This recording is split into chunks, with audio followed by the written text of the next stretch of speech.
Larry, good to see you. Today, we're going to talk through 4 reasons why your taxes will be higher in retirement. A lot of people assume their taxes will be lower in retirement, but that's not always the case. In fact, there are 4 good reasons you can plan on your taxes being higher in retirement. First, you don't want to compromise your quality of life, so you probably won't be spending less. In fact, you may be spending more, and you'll need the income to support that lifestyle.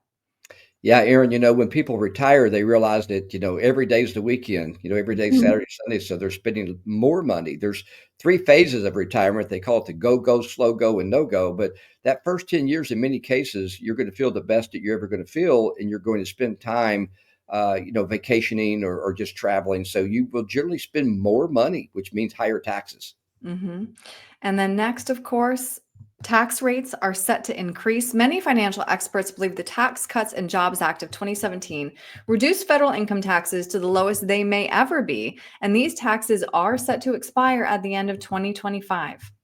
There's certainly a lot of conversation about that, even the new year, if that will be handled the first of the year or the end of the year to try to extend those tax cuts. But what I will share is it really is more important to have a plan that we're still, if they were to suspend or they get cut, gets elongated out there, is we're still at one of the lowest tax times we've ever had in our history, Yeah. says this chart. We need to utilize that and make sure we're transferring some monies to tax-free dollars now while the taxes are still less expensive. hmm And then the next reason, required minimum distributions. Can you explain how these distributions affect our taxes? Absolutely. This is something that, a lot of people that save for a long, long time, they've accumulated more in the 401k or IRA than Yeah. they thought they were gonna.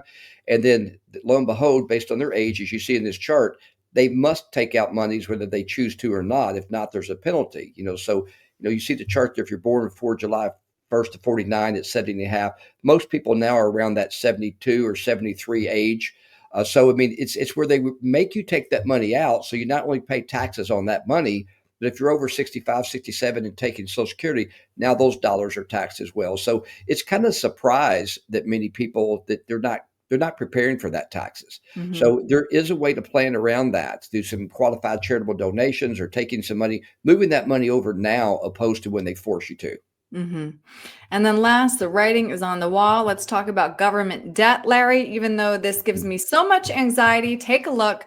Government debt now stands at $36 trillion, and the government has 2 options when it comes to making up that deficit: reduce spending, which we know they don't like to do, or raise taxes, i.e., increase that revenue. Yeah, Aaron, we know they're not going to cut the budget, right? I mean, Right. the way they cut budget is instead of spending, a trillion too much, only spending 990 billion too much or whatever. So, yeah, so that, when you look at that chart and you see per taxes per citizen, we all owe 107,000. And if you're based on your income, not everyone pays taxes based on income. If you're a taxpayer and you actually have to pay that, you're looking at 271,000 that you owe currently, and that debt clock is going very quickly. So there's got to be a reckoning there. And again, I believe in paying our fair share, but we need to be smart about it and have a plan. Sit down with and create a plan to where you're not going to be paying more than your fair share on there. Yeah, absolutely. It all comes back to having a plan. So, Larry, if somebody would like to talk to you about creating that financial plan, which includes taxes, of course, what's the best way to reach you? They can call our office and set up a meeting, and that's at 615-216-1048. Or they can go to our website, get some information, and log in for an appointment, and that's at sfawealth.com. All right. Larry, thank you so much for your time today. I really appreciate it. Thank you, Aaron.